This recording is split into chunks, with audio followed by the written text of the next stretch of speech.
The Ukulele Review Podcast.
Get a sound check real quick.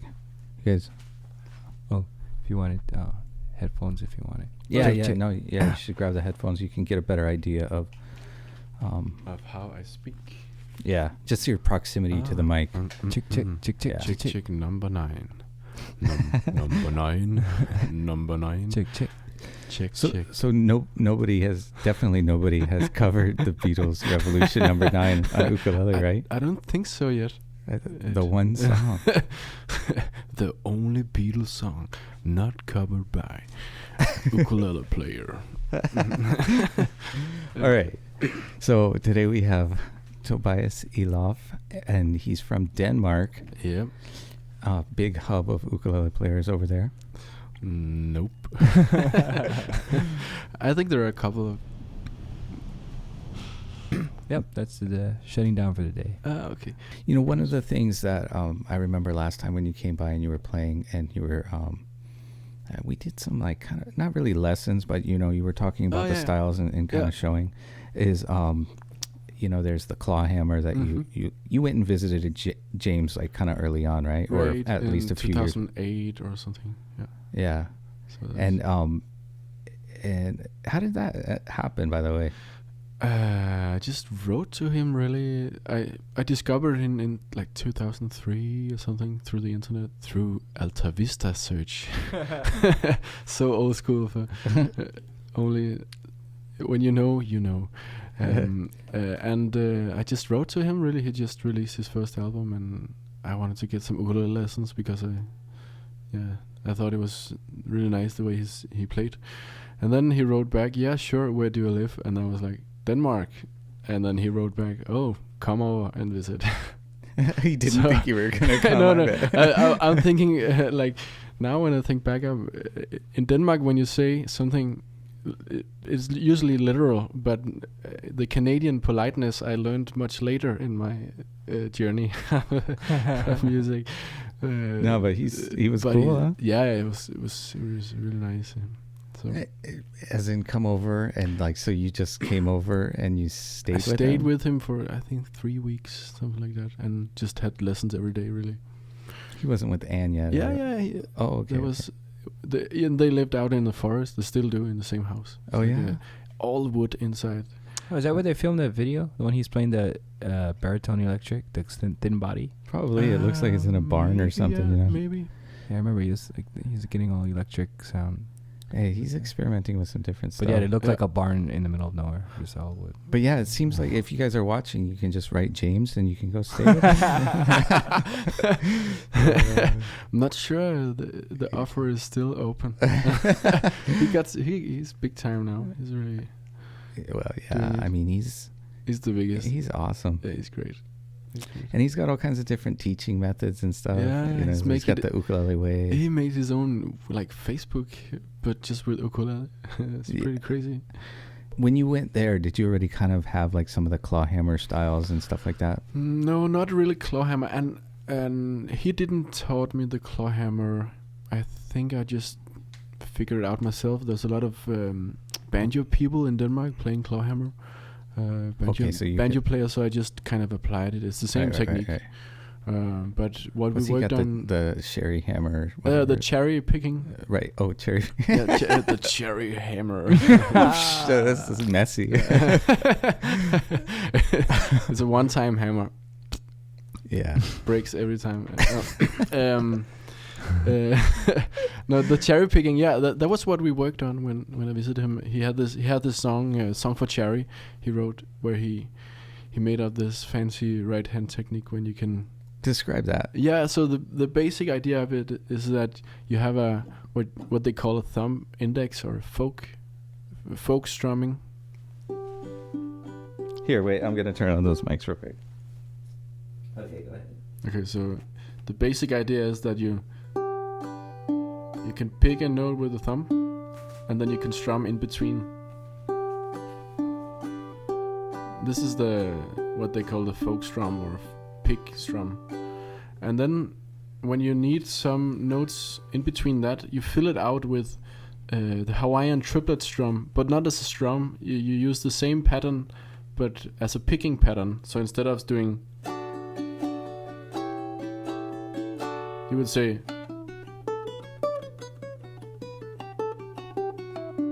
but just it's a combination of those two. So you have to keep.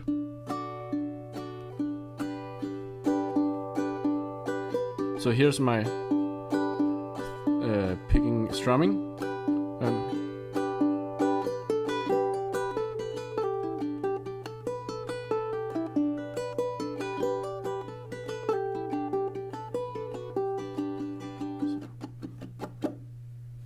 Wait, I'm gonna put this. Any questions? Yeah, I'm gonna put this camera a little bit closer, and then let's do that again. Yeah. There's 3 parts of the triplet strum. You could start with the index, or you could start with index down, or thumb down, or up with index. Uh-huh. And it depends really on the tune which one you want to fill out the thumb index strum. Do you want to take it again from the beginning? Well, yeah, just go over from beginning with us looking a little closer at your fingers.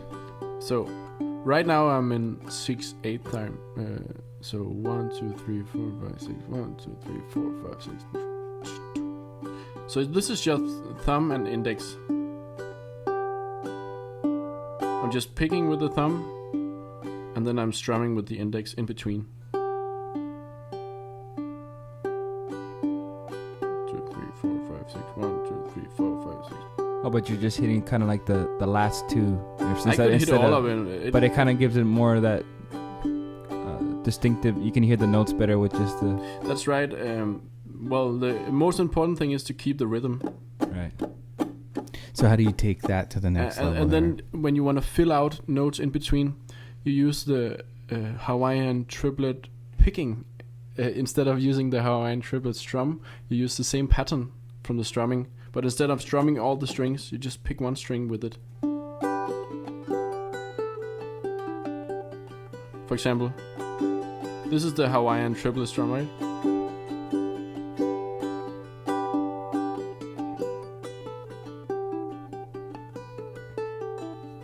It's the same strumming here. If somebody was gonna try to practice that with just picking with their fingers, so it would be down with the thumb. Down with the thumb. You can start three places in the Hawaiian triplet strum. You could start from down with index, down with the thumb, and up with the index. Or you could start with thumb down, index up, and index down. Or you could start with index up, index down, and thumb down. So you see, it's a circular movement. Right. So you can start anywhere. Anywhere in this 3-point circular movement. And in this tune particularly, I'm starting on the thumb. So down, up, down.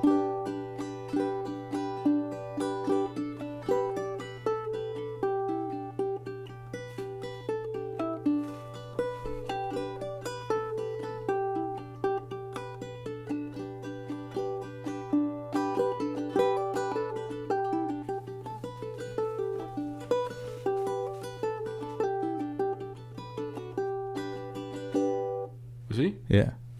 Yeah, that's awesome. So this is the stuff that he was teaching you. It was the stuff he not started off. This song in particular, but we mostly work with the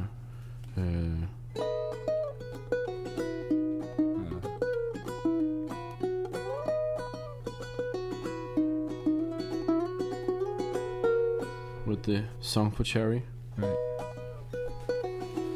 Yeah, that right hand is it's percussive, and it's very... Yeah, there's 3 layers, really. Yeah. The percussion, yeah, and then you have the chord, mm-hmm, and then you have the melody.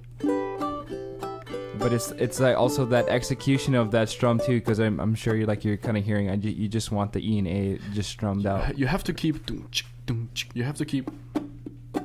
Throughout the whole... That's your drummer. That's the foundation, the groove foundation. Yeah. You have to keep that on. And I mean, if you have a melody where the notes hit those two, it's fine. You see, this is no problem. You can just use this one. But then when you want to fill it out, you gotta use the Hawaiian triplet strum as a picking pattern.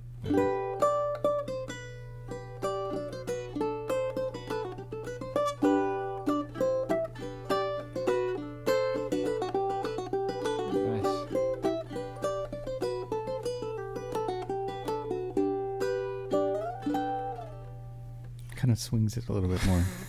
Yeah. I mean, I think maybe like trying to even master that triplet strum first, and then master the triplets in notes. And there's 3 layers in it, really, to be able to keep the groove all the time. That's the first, I think, and then the second is putting on the chords and making that groove, and then learning the melody for itself just with the thumb.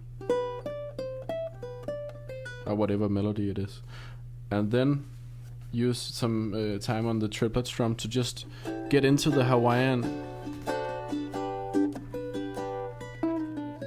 this kind of thing.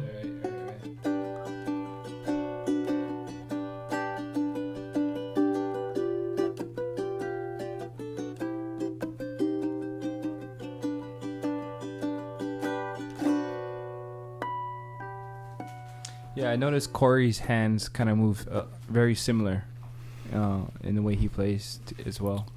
Just sometimes, yeah. Yep. He definitely brings that. I don't know. It's just a movement of a flow. Yeah, there's a fluidity though to your playing, and man, it just keeps getting better.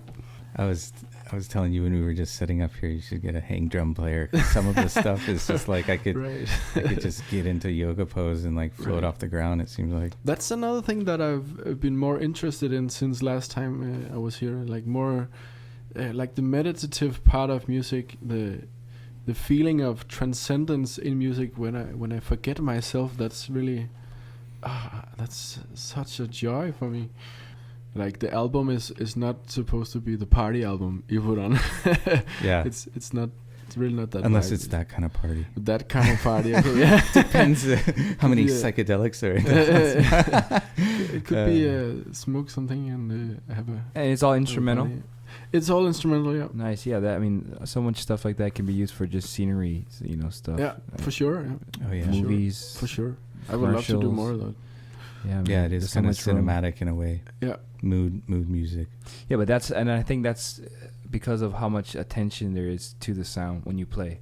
Like when you hear a note and like the dynamics of every single note matters. When a lot of people play, sometimes it's just going through the motions, maybe. Yeah.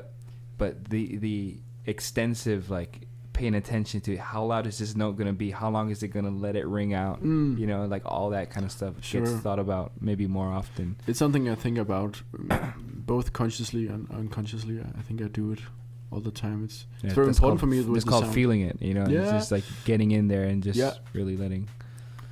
Very cool. Let's get another tune. You got another tune? Sure, I can take another one from the album. Okay.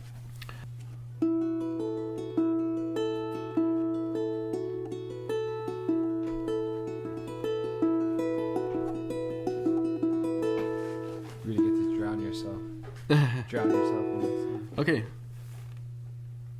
I'll go. Yeah. Okay.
What's the title of that one? What? What's the title of the song? It's called Ukulele Meditation. Meditation? Nice. Ukulele meditation. Yes. Yeah, I could just like go out into nature and film some stuff and put that behind it. Sounds good. Feel free. Sorry guys, I got a new project. Can't do setups today. So the ukes that you just got from a Nui Nui, this one is spruce top. Is the other one a spruce top too? The other one is spruce top too, I think so, yeah, I'm pretty sure. And it's koa back. Oh, koa back inside. I can show it also. Yeah, why don't you grab that one?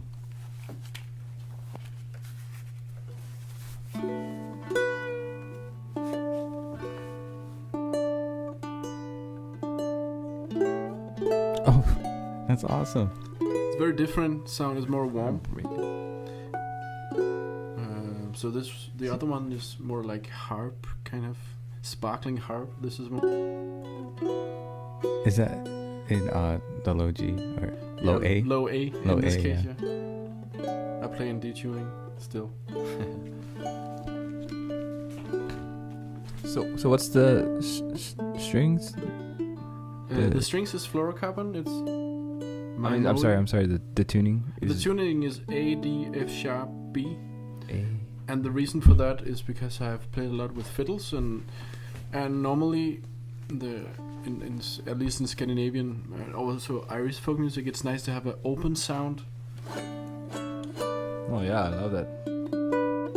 Step up, and that's how a lot of the music was written for ukulele first, like early on.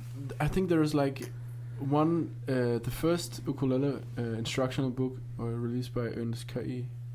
Hawaiian, and it's like I think 1910, and then there's one book in some years after which were in detuning. Yeah. So I think it was maybe the same period. They were both C tuning and detuning, but I think the primary reason to do it is because the higher tension, the more volume, and back in the days where they didn't have amplification, just want to crank the string and make it as high tension as possible.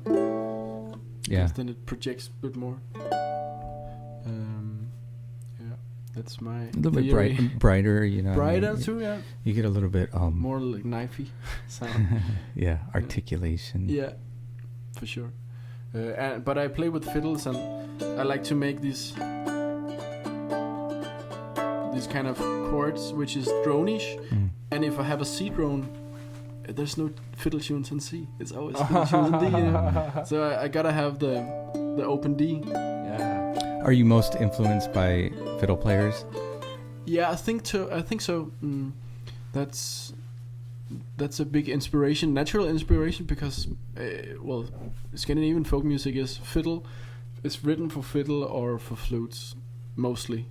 So a lot of the repertoire I've played, a lot of fiddle tunes, and yeah. So that's you want to seek for that articulation, because I wanted to sound the same. I wanted to not be the weird guy with the ukulele, and I failed the big time in that scene. At least the awesome weird guy. Yeah, hopefully awesome and weird at the same time. But it's you wanna try to assimilate and try to fit in the style where the ukulele has no room whatsoever, really. So I wanted to find my way through it, and I needed to have the detuning, otherwise it was harder to jump in and play with people too. Yeah. When their tunes aren't in that. Yeah. So that is spruce also. It just kind of aged a little bit. Yeah, I think it is. I'm pretty sure it's spruce. Yeah. Those satin finishes sometimes they like. And this is back darken a little earlier. Core. Yeah. Yeah. It's a beautiful instrument. I like it. Yeah, we'll have to get some of those. Sounds good. Really good pickup. So, like going back to your schooling and stuff, and like as far as the folk music styles that you're majoring in, like give us some examples of like some different styles. Different styles in the folk music. There is there's the polka. I played that before this.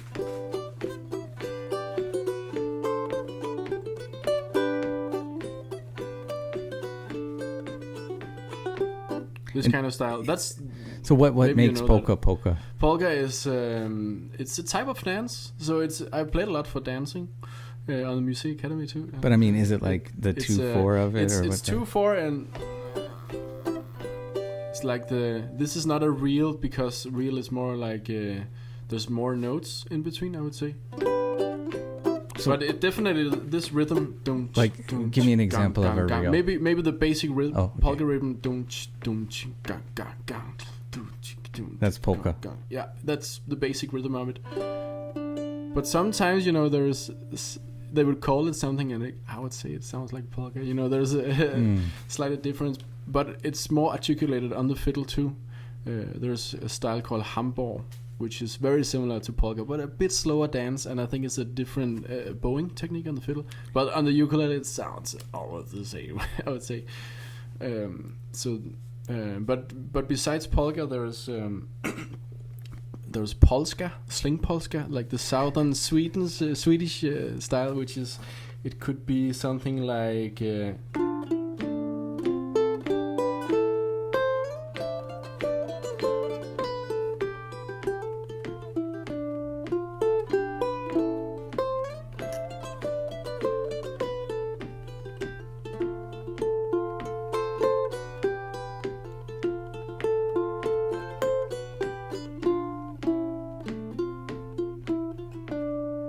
So it's in 3 Polska. or 1. Polska, yeah.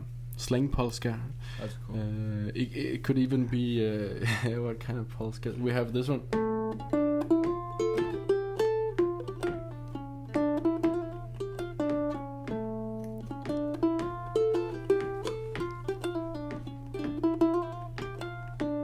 So that's 1, 2, 3, 1, 2, 3. Gong, gong, gong, gong. And sometimes they try to drag the 2 down, going, da da da da da.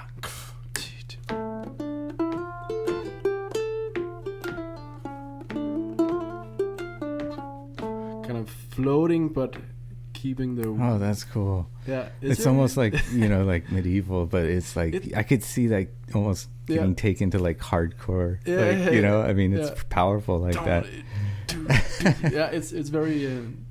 Solid rhythm to it, and then we have there's also like old kind of there's a type of line dance, which is one big line just running around in one line. It's called keraus. It could be stuff like this.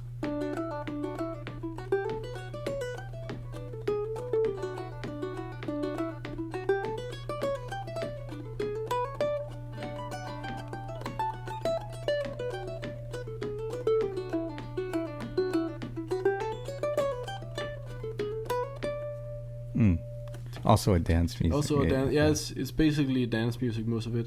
Sometimes I would take these dance tunes and play it a little slower. There's one traditional song I have on my new album, which is called Plukka plantor, or translated would be picking herbs. It sounds like this.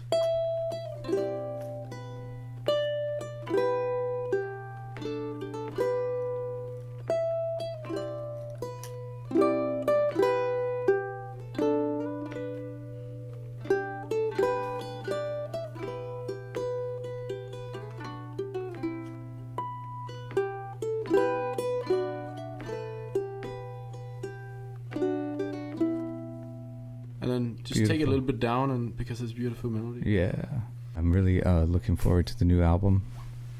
I got it, and maybe we can close out this with a final tune. Yeah, for sure.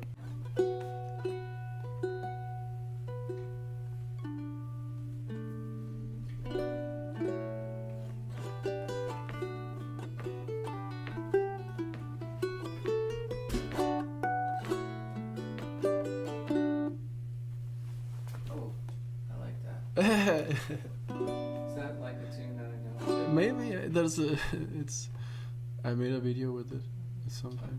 Is that an original? Yeah, it's original. Oh, wow. So also on the new album, Yeah. Yeah. You just say when You're gonna blow up. Number 9. Number 9. And that's not on the new album. The ukulele cover of Number 9. You gotta have it as one of those like hidden tracks. Remember with CDs? Ghost track. Ghost track. What a work it would be to play that. Oh my We're gonna record it at a... I'm gonna have to come over to Denmark and find the right restaurant to record it in. Right, and the baby also. There's also baby on it. Maybe Corey can make one in a year. No, a couple days he will. So, okay. No, yeah, tell us the name of this. It's called erindring, which means memory in Danish. Oh, I used to have that. You used to have. Okay, here he goes.